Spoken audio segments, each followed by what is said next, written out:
प्रहार जनशक्ती पक्ष आणि प्रहार दिव्यांग संघटना आंबेगाव तालुका यांच्या संयुक्त विद्यमाने लोकनायक माननीय बच्चू कडू सन्मान सोहळा 2025 चे भव्य आयोजन सोमवार दिनांक 15 डिसेंबर 2025 रोजी घोडेगाव येथील हरिचंद्र मंदिर हॉलमध्ये करण्यात आले होते। या सोहळ्यात समाजाच्या विविध क्षेत्रात उल्लेखनीय योगदान देणाऱ्या व्यक्तींना सन्मानित करण्यात आले।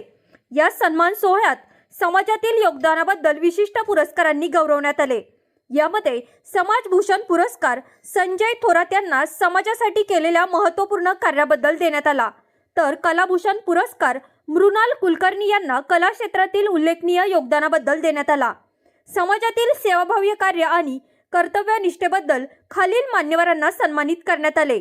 समाजसेवा सन्मान नवनाथ थोरात, राहुल वालके, सुनील जाधव, दीपाली भालेराव, बुधाजी ढोमसे, महेश पवार पोलीस उपनिरीक्षक, कर्तव्यनिष्ठ अधिकारी सन्मान अर्चना कोल्हे बीडीओ, सचिन वाघ तहसील अधिकारी, माधुरी संतोषवार पुरवठा निरीक्षक अधिकारी, तुषार पवार आरोग्य अधिकारी, तर कर्तव्यदक्ष पोलीस सन्मान सागर पवार पोलीस सहाय्यक निरीक्षक, दिव्यांग सेवक पुरस्कार पांडुरंग काळे, शंकर सोनवणे, सुरेखा काळे, दीपक चव्हाण। कार्यक्रमाच्या यशस्वी आयोजनात प्रहार जनशक्ती पक्षाचे आंबेगाव तालुका अध्यक्ष माननीय जितेंद्र भालेराव आणि संपर्क प्रमुख राजभाऊ कांबळे यांनी महत्त्वपूर्ण भूमिका बजावली।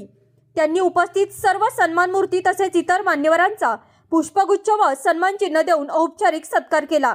या सोहळ्याचे खास वैशिष्ट्य म्हणजे कार्यक्रमास उपस्थित राहणाऱ्या दिव्यांग व्यक्तींकरता सन्मानार्थ भेटवस्तू म्हणजे गिफ्ट देण्यात आल्या होत्या। तसेच उपस्थितांसाठी भोजन व्यवस्थाही करण्यात आली होती। या कार्यक्रमास नागरिकांनी मोठ्या संख्येने उपस्थिती दर्शवत कार्यक्रम यशस्वी केला।